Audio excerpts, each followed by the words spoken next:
প্রসাব করার সময় যে ভুলগুলো কখনোই করবেন না, যদি করেন তাহলে দুনিয়া এবং আখিরাত উভয়ের জন্যই আপনাকে ভয়ঙ্কর বিপদ ডেকে নিয়ে আসবে। দুনিয়ারও অকল্যাণ হবে এবং পরকালের জন্য আপনাকে আল্লাহ পাক অকল্যাণের মধ্যে রেখে দিবেন, জাহান্নামের মধ্যে ঢুকিয়ে দিবেন, কবরের মধ্যেও আপনার আযাব হবে।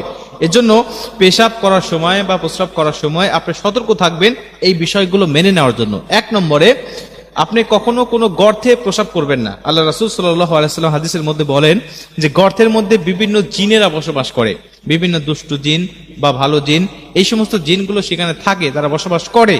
কিন্তু যদি তাদের অজ্ঞাতসারে তাদের শরীরের উপরে এই নাপাকি তোমার পেশাবটা পড়ে যায়, যদি সে ভালো জিন হয় তাহলে তোমাকে ক্ষমা করে দিবে, তাহলে তোমাকে কিছু বলবে না। কিন্তু সে যদি হয় দুষ্ট জিন, মানুষের মধ্যে যেমন ভালো মন্দ আছে, জিনদের মধ্যেও ভালো মন্দ আছে।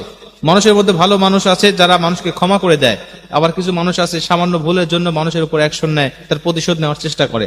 জিনদের মধ্যে ঠিক অনুরূপ। আপনি জানেন না, আপনি না জেনেই তো পেশাব করেছেন, কিন্তু এও আপনার ক্ষমা করবে না। সে আপনাকে এমন ভাবে জ্বালাতন করবে, আপনার উপর আসর করবে, আপনার পরিবারের উপর আসর করবে, বিভিন্ন ভাবে কষ্ট দিয়ে দুনিয়ার জমিনে আপনাকে ধীরে ধীরে শেষ করে দিবে। এজন্য আল্লাহ রাসূল বলতেন যে গর্তে তোমরা কখনোই প্রসাব করবে না, একটু সেফে ঝোর ঝাপে, মানে মানুষের আড়ালে তোমরা প্রসাব করার চেষ্টা করবে। 2 নম্বরে, আপনি কখনো দাঁড়িয়ে প্রসাব করবেন না। আল্লাহ রাসূল সাল্লাল্লাহু আলাইহি ওয়াসাল্লাম একাধিক হাদিসের মধ্যে দাঁড়িয়ে প্রসাব করার কথা বলেছেন। হযরত ওমর রাদিয়াল্লাহু তাআলা আনহু থেকে একটি হাদিস বর্ণনা করা হয়েছে, তিনি বলছেন আল্লাহ রাসূল আমাকে বললেন, ওমর, হে ওমর, এদিকে আসো, লা তাবুল কাইম, তুমি কখনো দাঁড়িয়ে প্রসাব করবে না। দাঁড়িয়ে প্রসাব করলে এটা আল্লাহ রাসূল সাল্লাল্লাহু আলাইহি ওয়াসাল্লাম নিষেধ করেছেন, কিন্তু বর্তমান বিজ্ঞান বলছে এর অপকারিতার কথা। বিজ্ঞান বলছে, বর্তমান গবেষক বলছে, যদি কোনো মানুষ দাঁড়িয়ে প্রসাব করে তার যে ক্ষতিটা হবে এটা অকল্পনীয় ক্ষতি।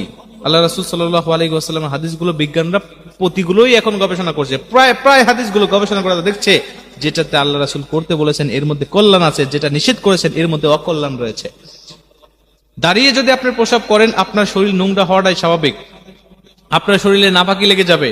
আর নাপাকি যদি আপনার শরীরে লাগে তাহলে তো আপনি বুঝছেন নাপাক হয়ে যাচ্ছেন, নামাজ পড়তেছেন, রোজা রাখতেছেন, বিভিন্ন আপনি তাসবিহ তাহলিল বিভিন্ন ইবাদত বন্দেগী করতেছেন নাপাকি অবস্থায়। আল্লাহ না করুক যদি এই নাপাকি অবস্থায় আপনার মউত আপনার হয়ে যায়, মালাকুল মউত আজরাইল আপনার নিকটবর্তী হয়ে যায়, নাপাকি অবস্থায় আপনার মৃত্যুটা হয়ে যাবে। আর ওই সময় আপনার ঈমানের সাথে মৃত্যু বরণ করা বড় কঠিন, কষ্টকর হয়ে যাবে। মুসলমান ভাইরা আমার, এই জন্য আল্লাহ রাসূলের প্রতিটা হাদিস সর্বসময় মেনে নেওয়ার চেষ্টা আপনি করবেন।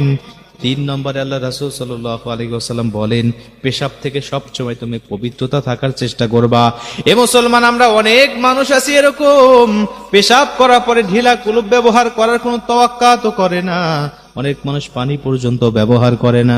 মুসলমান, এই কাজগুলো যদি কোনো মানুষ করে, আল্লাহ রাসূল সাল্লাল্লাহু আলাইহি ওয়াসাল্লাম বুখারীর বর্ণনায় বলেছেন, আমি 2টি কবরের পাশ দিয়ে যাচ্ছিলাম হেঁটে হেঁটে, হঠাৎ তাকিয়ে দেখি, আল্লাহ রাসূল সাল্লাল্লাহু আলাইহি ওয়াসাল্লাম বলেন, আমি লক্ষ্য করে তাকিয়ে দেখি, ইন্নাহুমা লা ইউআযিবান, 2টি কবরের মধ্যে আযাব হচ্ছে। আমি দাঁড়িয়ে গেলাম, সাহাবীদেরকে বললাম, সাহাবী 2টি খেজুরের ডাল আনো। 1টি খেজুরের ডাল আনা হলো, আমি মাঝখান দিয়ে ভেঙে নিলাম, 2টি খেজুরের ডাল 2টি কবরের মধ্যে গেড়ে দিলাম। আল্লাহ রাসূল বলছেন, আমি আশা করি এই 2টি ডাল যতদিন শুকিয়ে না যাবে ততদিন পর্যন্ত এই 2টি কবরের মধ্যে আল্লাহ পাক শাস্তি হালকা করে দিবে। জোরে কোন সুবহানাল্লাহ, শাস্তিটাকে হালকা করে দিবে। আল্লাহ রাসূল বললেন, সাহাবীরা শোনো, এই যে 2টি কবরের মধ্যে আযাব চলতেছে, তাদের কোনো গুরুতর অপরাধের কারণে আযাব হইতেছে, বিষয়টা এমন নয়। সিম্পল 2টি অপরাধ 2জন ব্যক্তি করেছে। আল্লাহ আমাকে জানিয়েছেন, একজন ব্যক্তি পেশাব থেকে পবিত্র থাকতো না, আরেকজন চুগলখড়ি বেলা করে বেড়াইতো, একজনের কথা আরেকজনের কাছে বলতো।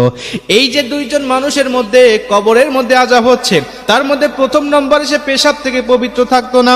আমরা অনেক মানুষ এই নাপাকি নিয়ে চলাফেরা করি, পেশাব থেকে পবিত্র থাকতে চাই না। আল্লাহ রাসূল বলেছেন, কবরে যে আযাব হওয়ার 1ম নম্বর যে কারণ, সেটা হলো মানুষ যদি পেশাব থেকে পবিত্র না হয়, ও অন্যান্য নেক কাজ করেছে, ভালো কাজ করেছে, শুধু এই একটা অপরাধ থাকার কারণে আমার আল্লাহ রাব্বুল আলামিন কবরের মধ্যেই ওকে বিভিন্ন আযাবের মধ্যে গ্রেফতার করে ফেলবে। জোরে কোন নাউজুবিল্লাহ। এজন্য কখনো আমরা এই কাজটা করব না। এরপরে 4 নম্বরে, অনেক মানুষ আছে আমরা পেশাব করার পরে ঢিলা কুলুপ ব্যবহার করি, করার পরে এটা আমরা ধরে নিয়ে বিভিন্ন লোকালয়ের মধ্যে আমরা চলাফেরা করি, হাঁটা চলা করি। এই কাজটা খুব ঘৃণিত একটি কাজ। এগুলো যত চুপে চাপে আপনি কাজটা সারতে পারেন সবচেয়ে ভালো হবে। লোকের আড়ালে এগুলো করা। অনেক মানুষ আছে ঢিলাগুলো ব্যবহার করে এগুলো ধরে লোকালয়ের মধ্যে রাস্তাঘাটে বিভিন্ন হাঁটাচলা করে, বিভিন্ন রকম কাজ করে তারা। এইগুলো করলে পরে মানুষ দেখে, একটি লজ্জার একটি বিষয়। আল হায়া ও শু'বাতুম মিনাল ঈমান, আল্লাহ রাসূল বলেছেন হায়া, লজ্জা, এটা হলো ঈমানের একটি অঙ্গ। আপনি যখন এই কাজগুলো করবেন তখন আপনিও শরম পাবেন। আপনার যদি শরম না থাকে, অন্য মানুষের তো শরম আছে, তারা এগুলো দেখলে তারা শরম পাবে। এজন্য এই কাজগুলো করা যাবে না ভাই। আল্লাহ পাক আমাদেরকে হেফাজত